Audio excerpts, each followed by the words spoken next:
The African National Congress will hold its 5th National General Council tomorrow. The 4-day gathering serves as a midterm review of the party's performance and to outline future strategies.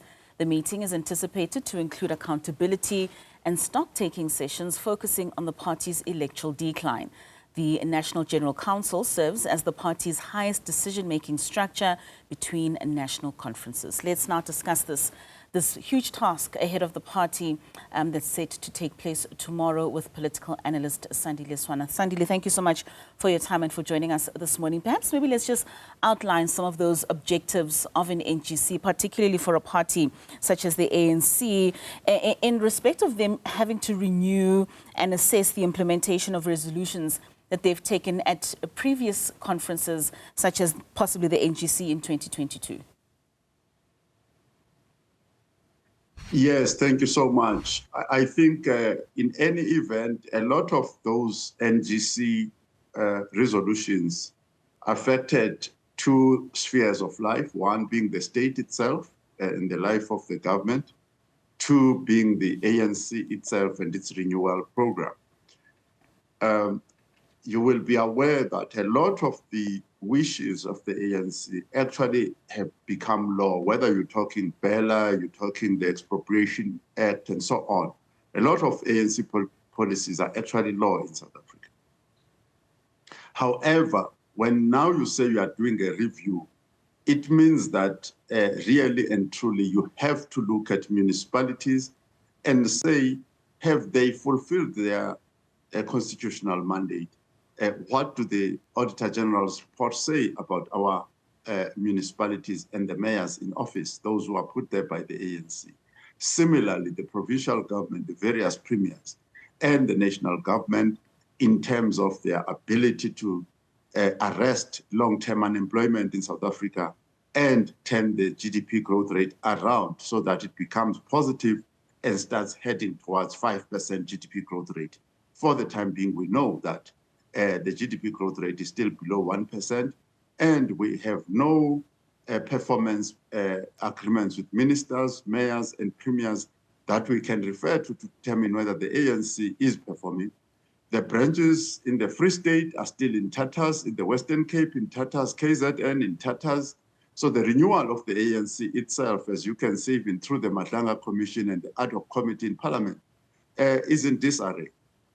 I mean, when you speak of that renewal, this upcoming NGC is certainly happening at a time when there's a lot of internal tensions and leadership wranglings within the party.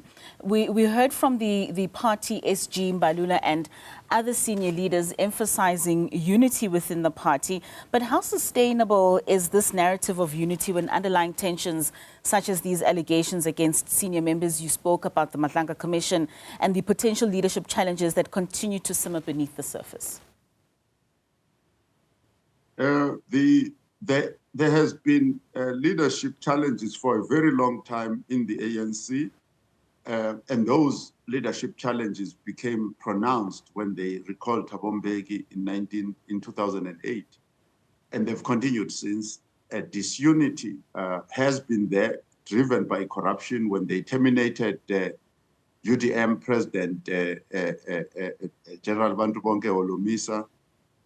Divisions were manifested clearly, including ideological differences and the abandonment of their core program when they terminated Julius Malema, when they fired Thabo Mbeki and started COPE, and lately when they fought amongst themselves and ended up starting MKP. So the idea of unity in the ANC is far-fetched. They are running the Matlanga Commission instead of cooperating with the commission ad hoc committee in Parliament. They are killing witnesses as we speak today. They are actually trying to sabotage that program.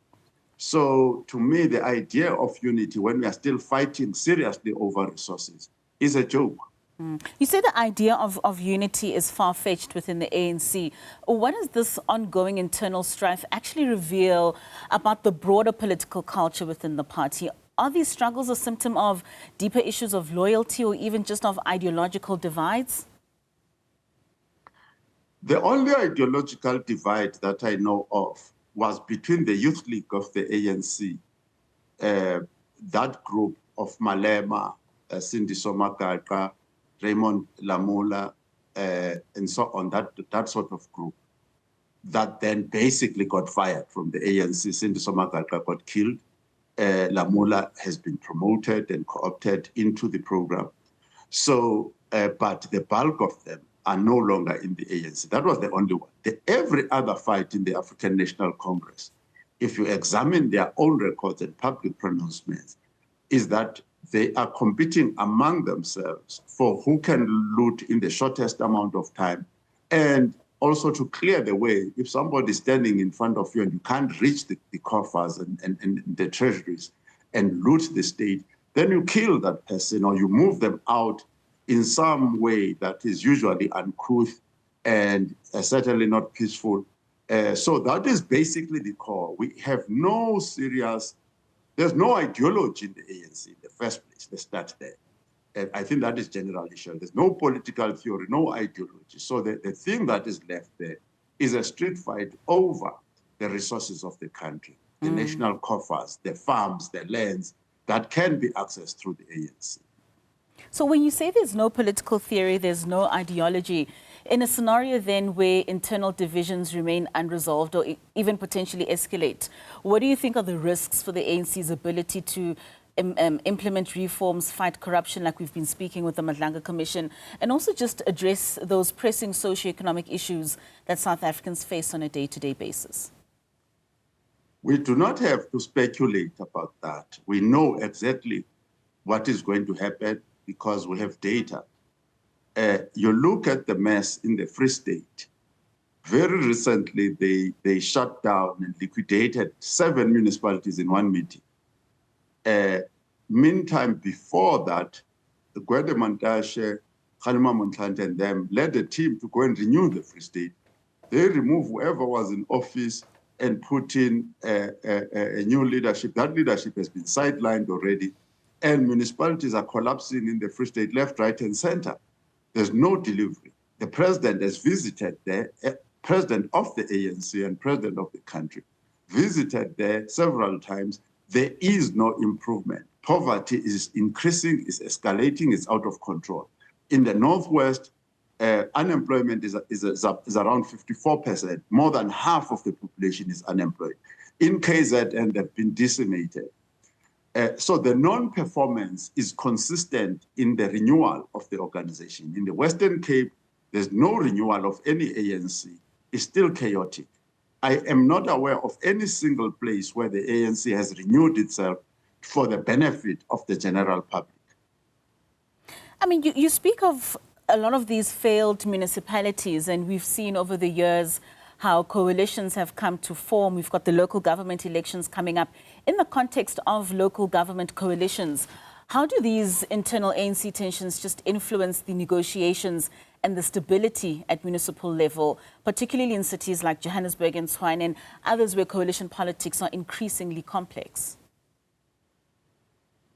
The coalition politics of certain parties, I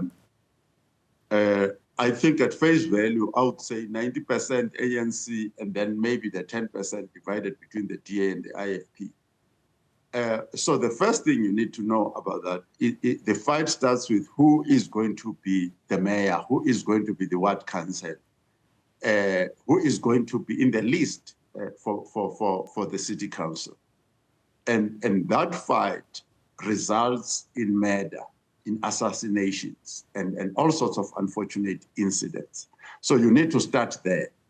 The second one is that bear in mind that coalitions are not new. Coalitions have been there for a long time. And there are municipalities in South Africa that have been running very successfully in certain parts of the country. Anyway, whilst coalitions are there, and other provinces have had coalitions that become very successful.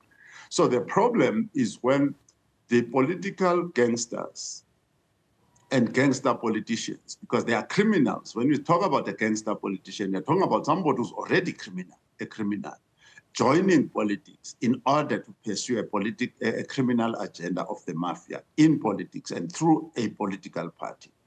And then you have those who operate gangster methods to run politics. Those are are the political gangsters now who use mafia methods to run politics. All of that makes coalitions very, very difficult. Not because we cannot make a great success of coalitions, but we can never make great success of coalitions in South Africa for as long as we have political gangster and gangster politicians and a mafia state. That is where your problem is. We're not in politics, we're in crime. We're not in political science, we're in criminology. So, I mean, Sandile, the NGC gives directives, particularly for a party, to look at the direction from a medium-term perspective and just setting the tone for the next national conference. How do you see President Cyril Ramaphosa's leadership navigating these internal factions, and his leadership style through being resilient? Is it enough to withstand some of these challenges and position the ANC for future electoral success? When you talk about success, the success of Ramaphosa since in fact 2007 has been personal success. It has not been about the success of the ANC or the success of South Africa. And when it comes to personal success, Ramaphosa is very successful. And as far as I recall, in 2007, he was number 30 in the ANC list, and he made it into the NEC. By 2012, he was number 2. By 2017, 2018, he was number 1, and he's still number 1 till today. So that's a very successful career.